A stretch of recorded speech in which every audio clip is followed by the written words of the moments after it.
Friend, আমি সায়ন্তিকা বিশ্বাস। Welcome to my channel. তো আমি আপনাদের কাছে আবার একটা নতুন জিনিস শেয়ার করব, সেটা হলো বাতাবি মাখা। বাতাবি মাখাতে সবাই অনেক ভালোবাসে, কিন্তু সেটা যদি ঠিকঠাকভাবে মাখানো যায় সেটা আরও সুন্দর লাগবে। তো চলুন, এটা আজকে আমি মাখিয়ে আপনাদেরকে দেখাবো। চলুন, বাতাবি মাখাটা বানানোর জন্য তো এটা প্রথমে আমি ছাড়িয়ে নেবো। প্রথমে ধুয়ে ছাড়িয়ে নেবো ভালো করে। তো চলো,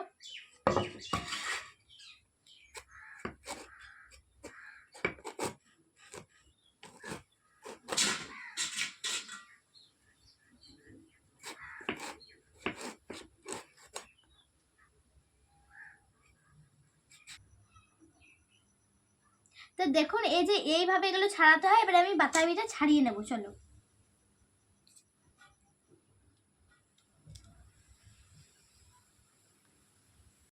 এটা প্রচন্ড মুখরোচক একটা খাবার, দারুণ লাগে খেতে। লাগে এই যে ছাড়িয়ে নিচ্ছে, এটা এরকম ভাবে এগুলো ছাড়াতে হয় বাতাবিগুলো। কমপ্লিট। এইদিকে এই দেখো প্রায় মানে কমপ্লিট এসেছে। এই যে কমপ্লিট হয়ে গিয়েছে। এবারে এই যে বাতাবি মাখাটা করতে কি কি উপকরণ লাগে আমি সেটা তোমাদেরকে বলবো। চলো, হলো এই যে হলো এইগুলো যে উপকরণগুলো সব, চিনি, কিছুটা একটু চিনি, খুব কম চিনি, যেরকম টক সেরকম পরিমাণে চিনিটা দেবে। এবারে এটাতে ভাজা গুঁড়ি দেব,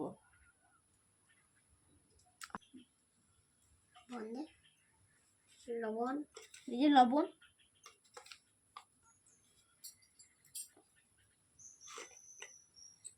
এটাতে একটু সস দিয়ে দেবো। সস দিলে কিন্তু বেশ ভালো লাগে মাখাটা খেতে। তারপরে এবারে মাখিয়ে নেবো।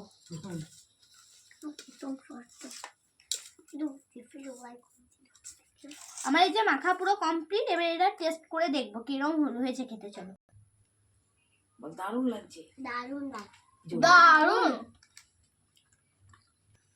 বন্ধুরা, তোমরা সবাই কিন্তু এটা ট্রাই করে দেখবে, খুবই সুন্দর হয়েছে খেতে। তো আজকে এটুকুই। তো বাই বাই, আবার নতুন একটা রান্নার রেসিপি নিয়ে তোমাদের সাথে চলে আসবো। তো আজকে এখানে টাটা।